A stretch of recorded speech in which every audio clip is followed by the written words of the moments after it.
what city you're zooming in from. And then your school organization as well. So mine, Ben Robinson, he, him. I'm zooming in from Denver, and I am on the Great Education Colorado staff.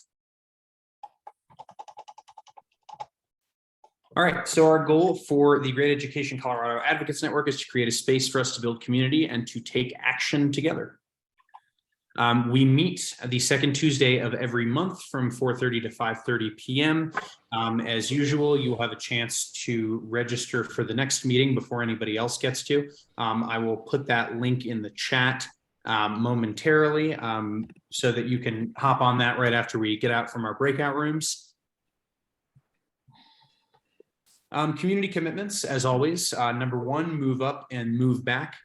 So everybody here who wants to have a chance to speak in our discussion portion should have that chance to speak, or, you know, if they want to ask questions later on, whatever it is.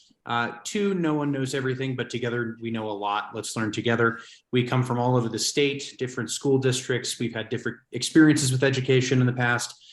Some of us have been teachers. Some of us have worked in the advocacy space. So let's let our backgrounds enrich each other in this experience. And then number three, presuming positive intent, but acknowledging our impact. We are all here for the same reason, and that is to make sure that our students and teachers have the resources that they need to succeed, right?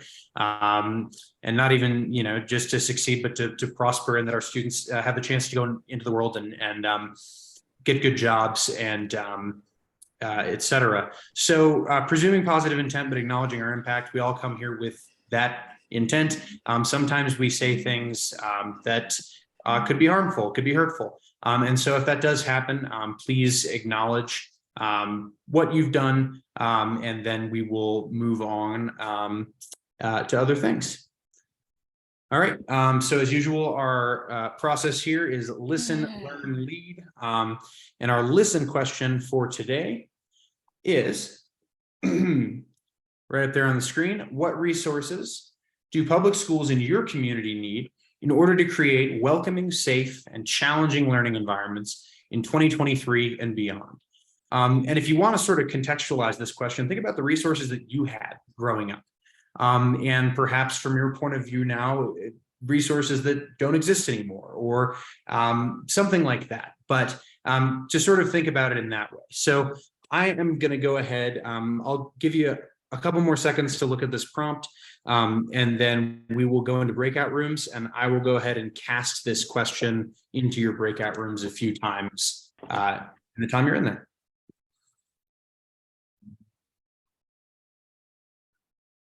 Welcome back. Welcome back, everybody. I hope we had a good discussion in our rooms, and now it is time to continue that discussion outside of our rooms.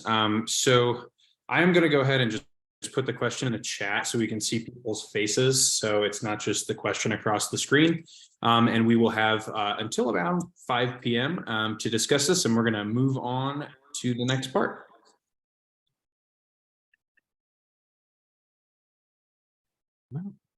Great. So what resources do public schools in your community need in order to create welcoming, safe, and challenging learning environments in 2023 and beyond? So let's hear some answers. Well, this is Jan. I'm not showing my picture, but I always come back to money. I talk to my group about the community in where I live. 80% of the kids, or 80% of the voters, don't have kids in school or have a connection. All they see is the outside of the school. And once you go inside, different story. Everybody wants to work in a nice environment. The kids want a nice environment. Inside of the schools look welcoming and engaging, but the voters, 88% of them, only see the outside. So it takes money.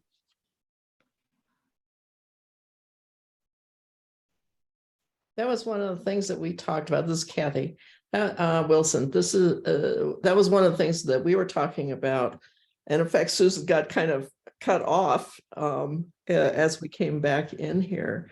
Another thing that we talked about, and you obviously have to have the money to do this, is to have ongoing professional development for the teachers and staff across the school year. because that's one of the ways that's been shown. If you have effective professional development, that will show up in student performance. Well, this is Barb, and a couple things. Certainly, we felt real strongly that the money that's being given to school districts for COVID continue to help, bring people up to speed that have been impacted during that period of time, students learning. I don't know, I talked about teachers and salaries and substitutes.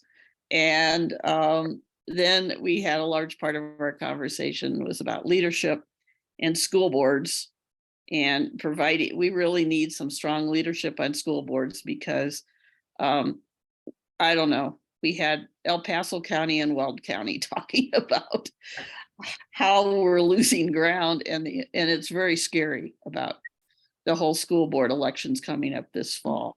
And there's people really out to turn all the good work that we've done away. So whatever resources we need to put into that as well. Mm-hmm.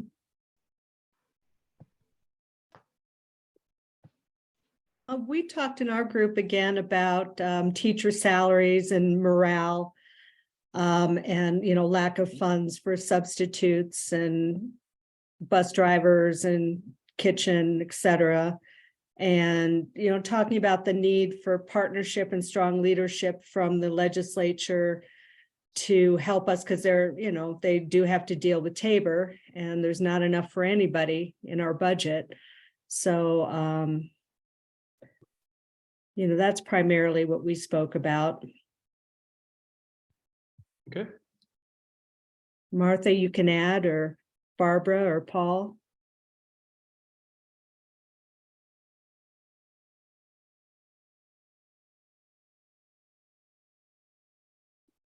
Well, let's see. We were talking a little bit about, why don't we get a ballot issue? Let's get people out there. Since I've been in office, we've had 3 ballot issues. They've all failed.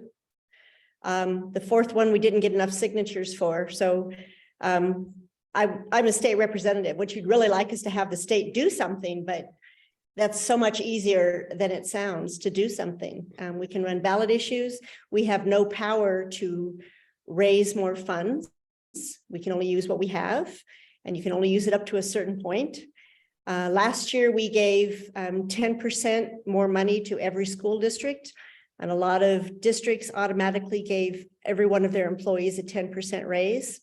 Some people said, oh, I think we'll pay our bills or build a new gym with that money, and we don't get to tell them what to do with that money. And not one thank you note from any teacher in the district came our way to say thank you for at least trying. All I get is, why don't you do something, Barbara? I'm called pathetic. I'm called all kinds of names because we're not doing things. And my education committee right now, we have 3 teachers. One just retired in December from teaching. We have higher ed, we have PhD, psychologist, school board. We have all kinds of representatives, and all we talk about is how we can raise teacher salaries. And so when everybody says, why don't you do something, run for office and help us. I don't know. I mean, we're doing everything we possibly can, but you can't pay off the negative factor one year and then take it back the next year. If we put money in, you have to have that money every single year so that you're not taking away any more than we already have from teachers. So that's kind of where I am on this. But in that, I'm with A for Pep, so you kind of know where I'm coming from. One of the things that happened, we couldn't get enough signatures, was because we didn't have professional people to help us with this last thing. I still think when you talk to people and they say, yeah, more money for teachers, and yeah, let's have the wealthiest people pay more in taxes. I'm wondering if the legislature would entertain putting a referendum on the ballot. One of those we did, there's about 3 going around the legislature right now that people are looking at. But we have to make sure we have the money. Like you said, Susan, it takes a lot of money to run a campaign and to get the signatures. Right. And oftentimes people who are opposed have more money than anybody in education does. So, yeah, we talk about that all the time, but we have to get the right ballot issue and the right, we had one that was floating around that would, people would pay, the money would go into a fund. It was a tax raise, so people would vote on it. And all it would do is pay educators more. Right. And it wouldn't touch the negative factor, but it would pay educators more. And the governor squashed that one. He didn't like that one. So we have many in the mix that are going, but there's just, again, we talk about this constantly. I mean, it Yeah. sounds fun, but it's really hard. I was a teacher, so I know this. It's very difficult. Thank you. Others, thinking about sort of what I said before we jumped into our breakout rooms, it's like, what did you grow up with? What were the resources that helped you succeed in school? And living in the district that you live in now, or knowing what you know about other districts, what do you wish our current students had that they don't? This can be anything from material resources like textbooks to counseling supports. We've already touched on some of them, but what are some of these like up close, tangible things that make a classroom and make a school welcoming and make it a hospitable environment for students to learn in?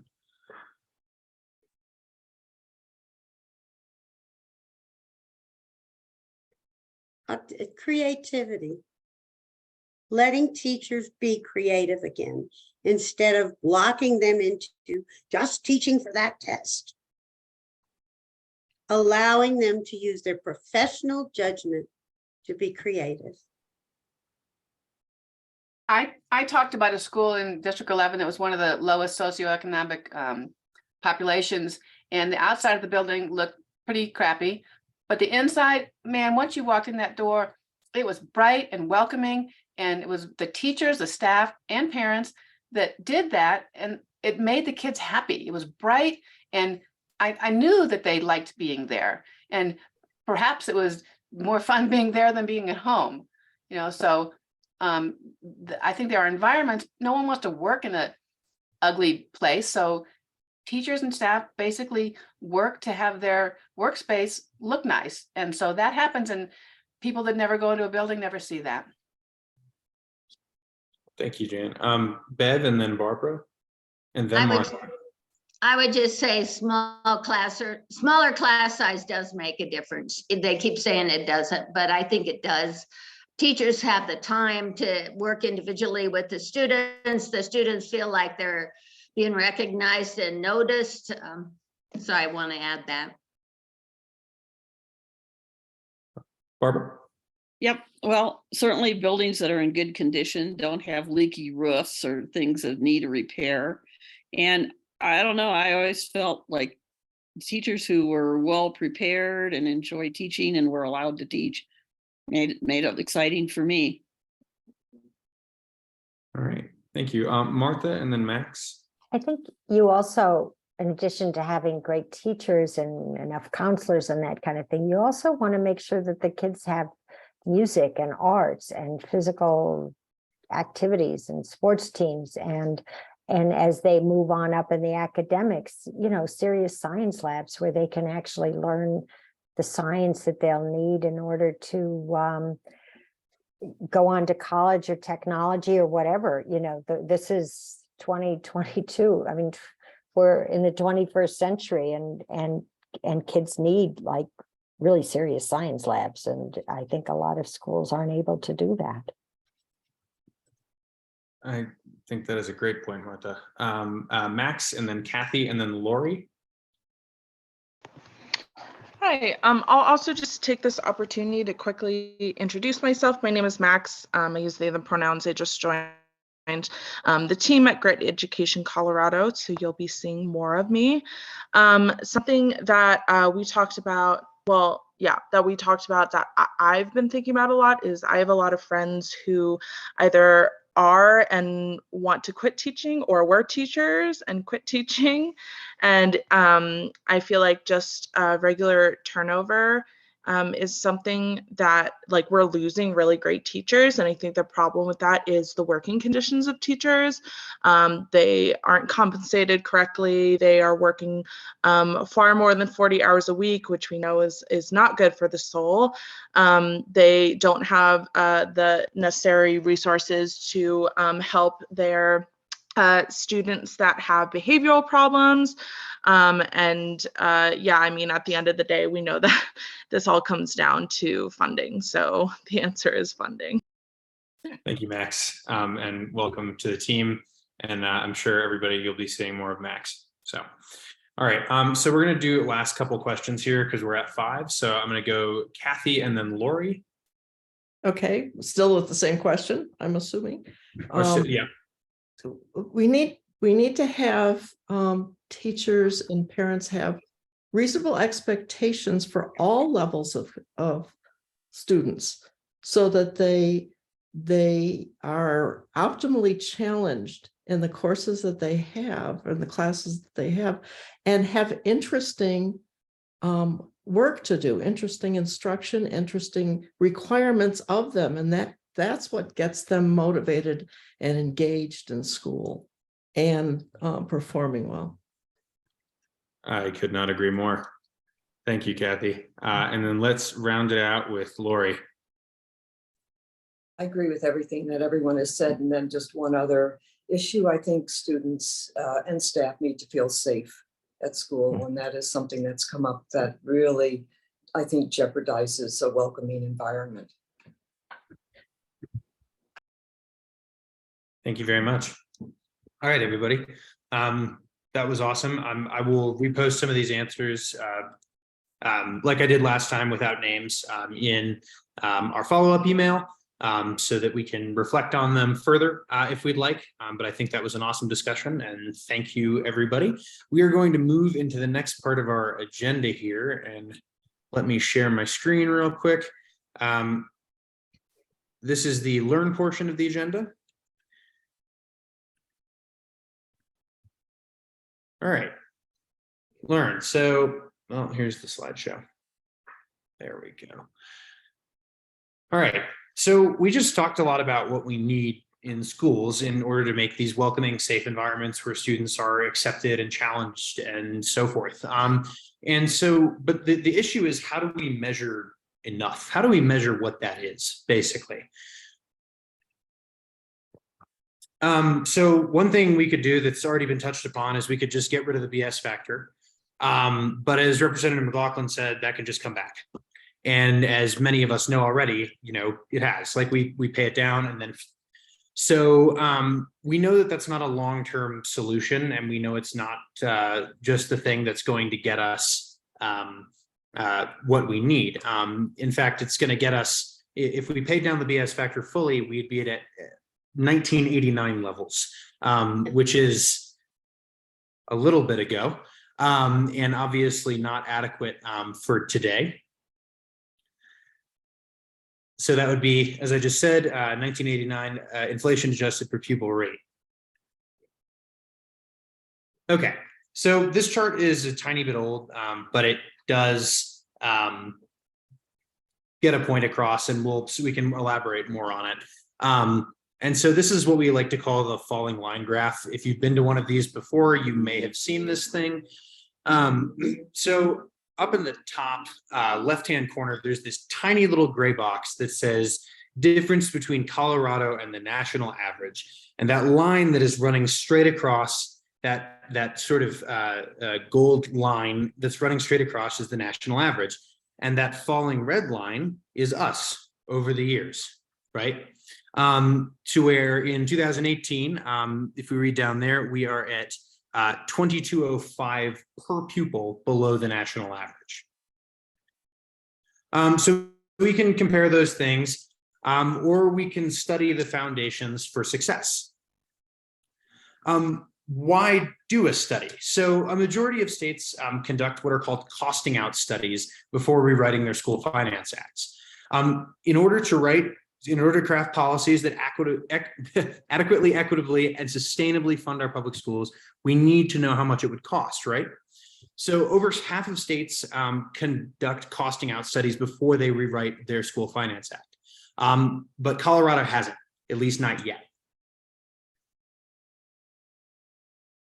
Lisa, and I will pass it over to you for this portion.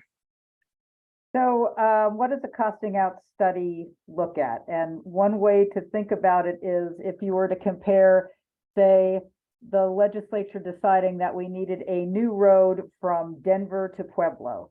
And you have to think about what are the materials you need, cost out the people that you have to have, what are the environmental impacts, how do you make sure that safety requirements are there. And in those cases, you would expect that there would be a number that would be respected as this is what it's going to cost to do that.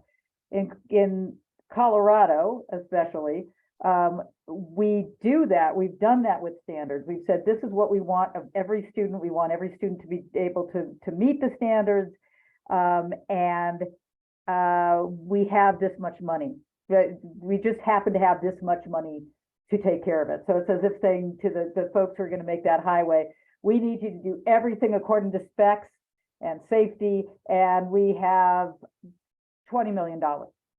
And people would say that's impossible. You need to cost it out and figure out how much it actually costs if you want this thing to get done.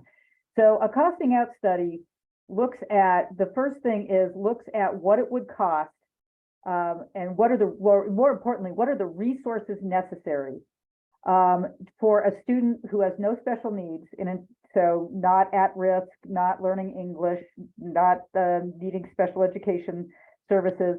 So a student with no special needs in a district with no special circumstances, so not a rural district, for instance, not a small school, for those students to meet all standards and requirements. And that includes critical services, mental health, counselors, reading specialists, and also, you know, if we want well-rounded students, they also the arts and music and a broad curriculum, like, and there are standards for all of that, like Martha mentioned, for instance. And then the second thing that we that is looked at is what's the additional funding needed to ensure that students who do have special needs or are in a district with special characteristics, how do we adapt for what's necessary on top of that adequate base to make sure that every student has what they need? So next, please, Ben. So we're going to look at something that happened. There was a costing out study in Colorado. It was done in connection with the Lobato versus Colorado lawsuit. The study was done in 2013. It has been updated. I'm going to show you the numbers from the 2013 costing out study, but it, if anything, things have gotten probably worse. But I'm going to show you what it means with that base and the extra factors. So Ben. So the adequacy study in 2013 found that an additional 35% is needed, 35% on top of an adequate base is what's needed to ensure that students who are eligible for free lunch, which at the time was the proxy for at risk, can meet standards.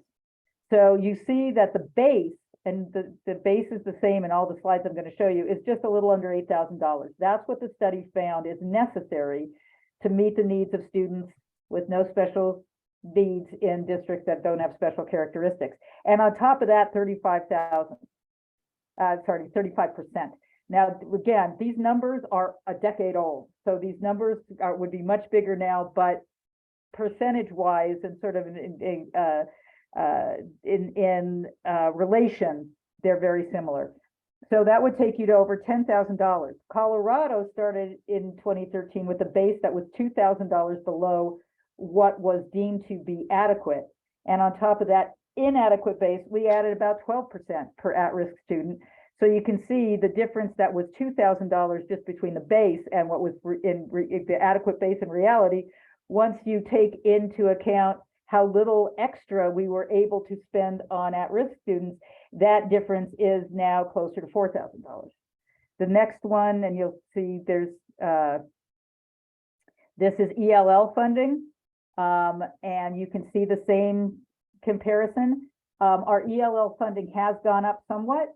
It was turned into a factor, and so there's more dollars going into ELL than there were at this time, but it is not, it's on top of an inadequate base, and the amount that we're adding just doesn't meet the needs. Next one. Gifted and talented. Same story.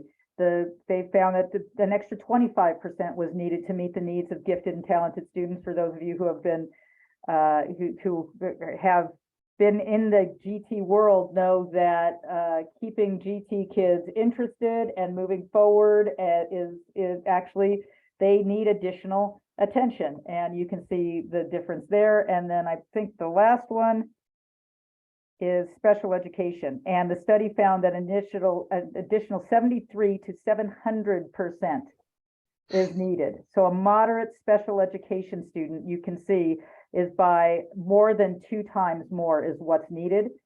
Districts are providing more services for students than what the state provides for them. And just what that means is that the pie is too small, and it's divided in ways that mean that no student, including those special needs students, isn't getting what they need. I want to mention with Rep. McLaughlin here, there has been a lot of work, and there is more funding going into special education. But what we are looking at is when we're looking at what the actual needs are, we have a ways to go. So we are lucky today. Go ahead, Ben. In that we have in the room today one of the foremost experts on costing out studies. She was integral to the 2013 study and the ones after that. And we wanted to bring Tracy here, who could talk a little bit more about what they actually do and why they're necessary. And I'm going to kick off the Q&A, and please start putting questions in the chat. But I'm going to start off with Tracy. Can you just explain, how does that study work? How is it that what do you do to go about finding out what resources are necessary and costing that out? Everyone, nice to be back here again. There's about 3 different methodologies that states use. Some look at what's called best practices and seeing where there's successes. That's limited because not everything you do has a best practice. And a good example of something that is outdated with best practice would be around technology. If you actually do analysis around, best practices, technology is changing all the time. So you really don't have anything that is going to help you in that area. But you can when it comes to reading, or you come up with what is the right ratios for counselors, how many students per counselor, things of that nature. Then there's also kind of a statistical model that it's going to be looking at percentages, and how do those percentages of either students or sizes of districts compare to other parts of the country that are similar. And both of those methodologies sometimes are liked because they take out the individual component of it. And so there is some thought that, especially from more conservative side of the aisle, that those 2 methodologies may be more appealing. Then the third one is really looking at it specifically around what are Colorado's standards? What is your accountability system and your accreditation system? And really looking at it to say, here's the type of district. And let's say you break districts out into maybe 5 areas based on size. And here's the population that they're serving. And what are the programs and people that they need in order to make sure that those students are going to be able to have the opportunity to meet the expectations that have been put on them by the state through the accountability and accreditation system. And that uses a combination of professional people. So your teachers, your counselors. It also takes into consideration utilizing your administrators, and never talking about money in any of these areas, but looking at it from the standpoint of what kind of people, what are the programs. After you have that knowledge, you go back and then you can apply dollars towards it and think about, well, what are those adjustments that need to be made? So if you're talking about a student who comes from poverty, then are you talking about, do they need different wraparound or service programs in allowing them to be have more success? In some cases, that may be a longer day, a longer year. It may be high quality after school programs. It may be interventions during the day where there's more one-on-one. So depending upon the information you get, you can come up with a cost of what's associated, and you can come up with what the adjustments are. And you could use 2 or 3 approaches of this and be able to say, we're going to take information from all of them and put it into our thought process as a state and design a new system and create a roadmap. It doesn't have to all be done at one time. It can be something that you put in place and you say, here's our incremental plan, and we're going to go from A to C, and we're going to try to do that over the next 5 years. There will at some point most likely end up being that discussion around more money. That then gets into, okay, what does that look like? But do people own it enough now and are comfortable with what that trajectory looks like to be able to also say, yes, we're willing to pay for this because we actually know what our objective is. And that's how many states have really been successful in implementing these changes over time. And Tracy, I know one of the things that I'd like you to talk about why it's important for a state to commission it, and I will just add my own point here that whenever anything happens like marijuana, people think we're done. That's it. When in fact, what we're doing is doing a lot of Band-Aids. And when somebody says, well, how much is enough?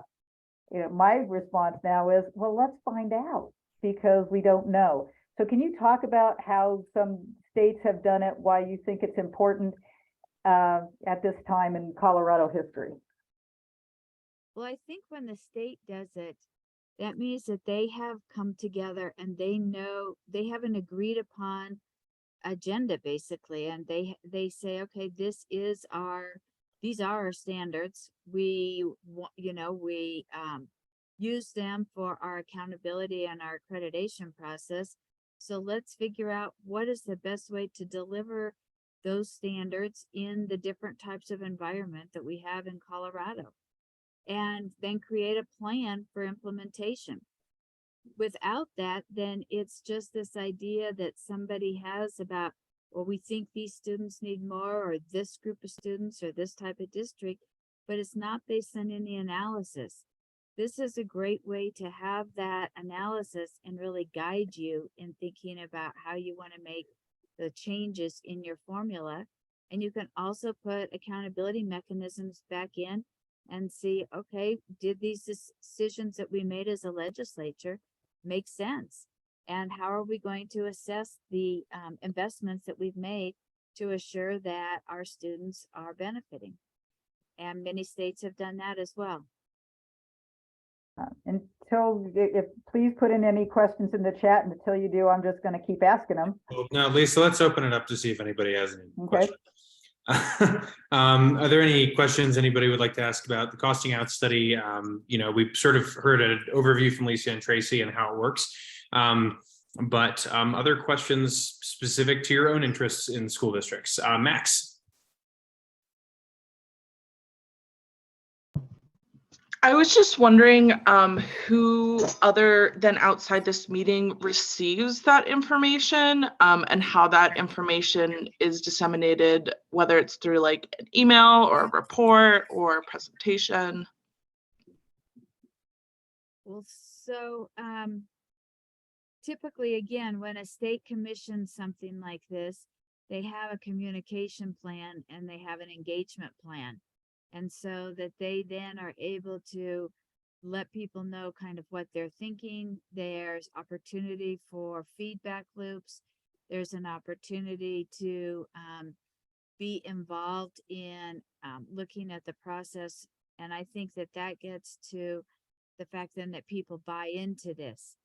If you have a state commission this, the stakes become much higher around that transparency and people wanting information.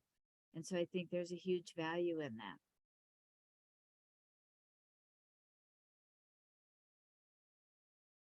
Christy put in the chat who initiates that process. And I guess I would say it could be done in the House or the Senate. It could be a standalone bill. It could be attached to a School Finance Act bill.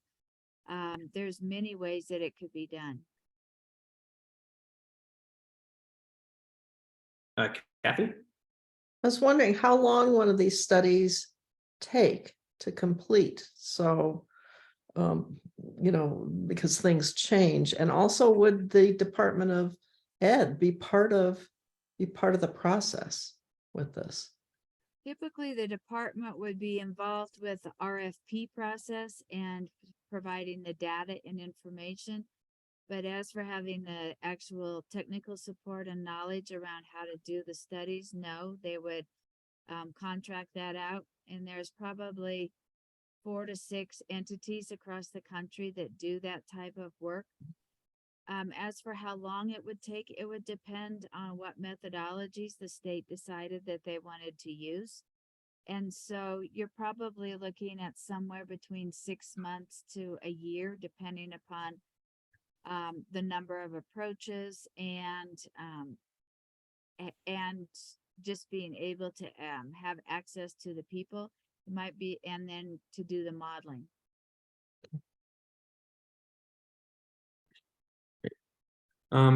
There's some questions in the chat. Christy asks, how expensive is it?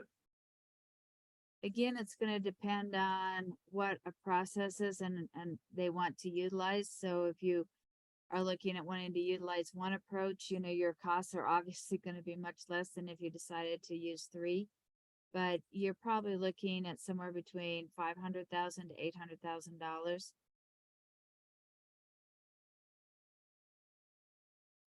Great. And then from Diana in the chat. Oh, Yeah, sorry. I would just add one other thing too. It depends if it's an out-of-state consultant, then you're going to have to build in different things like that. So I do think that that makes a difference as well in considering costs. Great. Thank you, Tracy.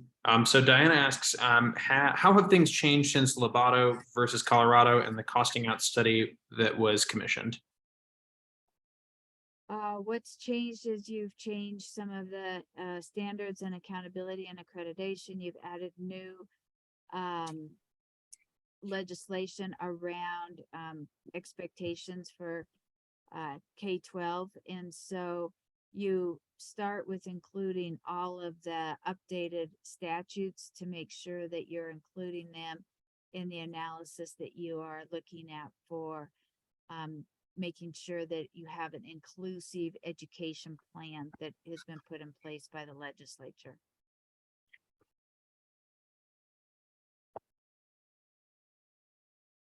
Sally asks, can CFI do this?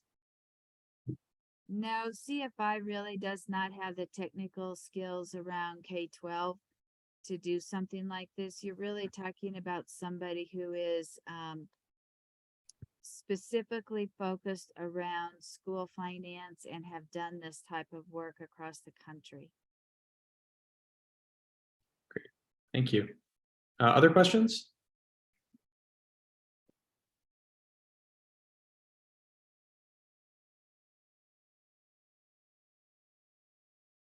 Mm-hmm. I would have, what kind of buy-in is needed by the K-12 community? I think what you need is to have the legislature is going to commission it. that hopefully you do have bipartisan support.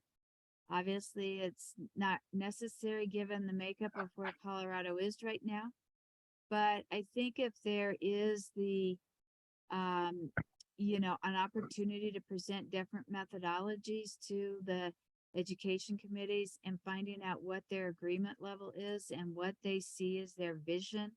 And you're not talking about it from the standpoint of money, but around what are the expectations you have of students, and if the standards are what everybody is trying to meet, as well as to meet the benchmarks around the accreditation and accountability system, then that really becomes your sounding board for where your agreement lies. And then from there, okay, how do you determine which methodology you want to use? Thank you.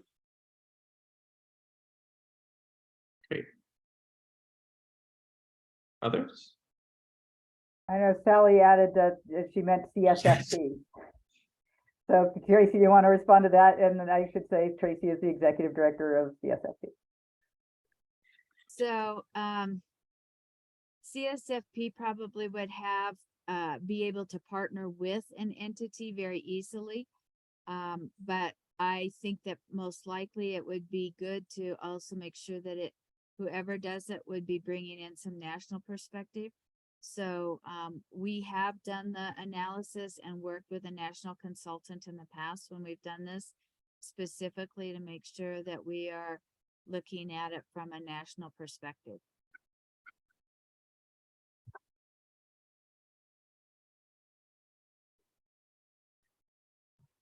Great. Any others? We have about 5 minutes left and we have just a couple more slides to go through. We have the comment from Diana, questions from Diana in the chat. Ideas about what the state will do after a study is completed. That should be the second part of that process. And I'll just say that that is one of the reasons that we are very interested in getting the full picture of what is needed, so that we can answer that question and show people the value proposition of this is what's needed. These are the adults who need to be in the room. But I will let Tracy answer that as well.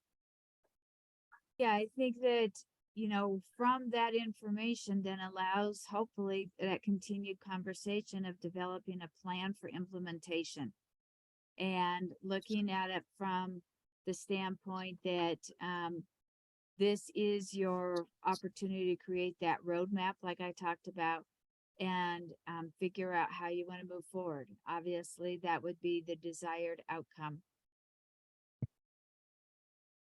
Great. Barbara? Yep, I wanted to know whether or not there's any other states like similar to Colorado that's doing something like this that people could look at and see what they're going through and what the process is. There's as an numerous, example or model. Sure. There's numerous states that have done analysis like this, both I would say conservative and more progressive states. So is there, and that's usually the way that they get the support, is putting that RFP together and having people come in and talk about what they would do and how they would do it. Wyoming, for example, has done this numerous times. California has done it, Washington, Oregon, New York, New Jersey, Maryland, Massachusetts, Kansas, Nebraska. There are, and I know Missouri, Alabama, Tennessee, Arkansas. So yeah, those are the ones that come to me right off the top of my head.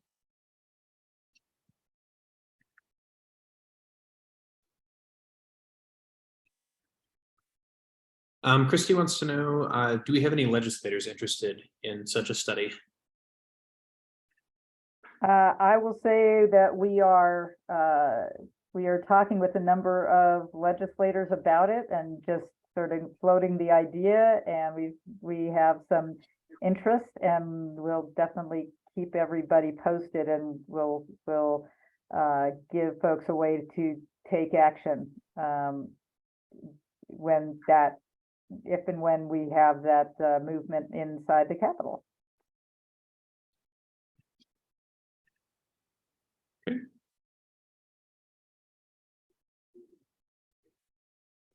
We have some support and potential support in the chat. Great. We're approaching the end of our meeting here, end of our meeting time. I will stick on for a few more minutes, but before people start logging off, I'm going to go ahead and drop the link for the April Advocates Network meeting in the chat. And I'm also going to drop a link for Colorado Fiscal Institute's Tax Ambassadors Program, which is revving up again. So learning about the history of the tax code in Colorado, what we can do going forward to make it a more just tax code, et cetera. And so I'm going to post a sign up link to that. That is always relevant to what we do as we work with revenue. And so please check that out. And if anybody has any further questions, they can stick on for a few minutes. But otherwise, have a nice evening. Thanks, Ben. Right on time.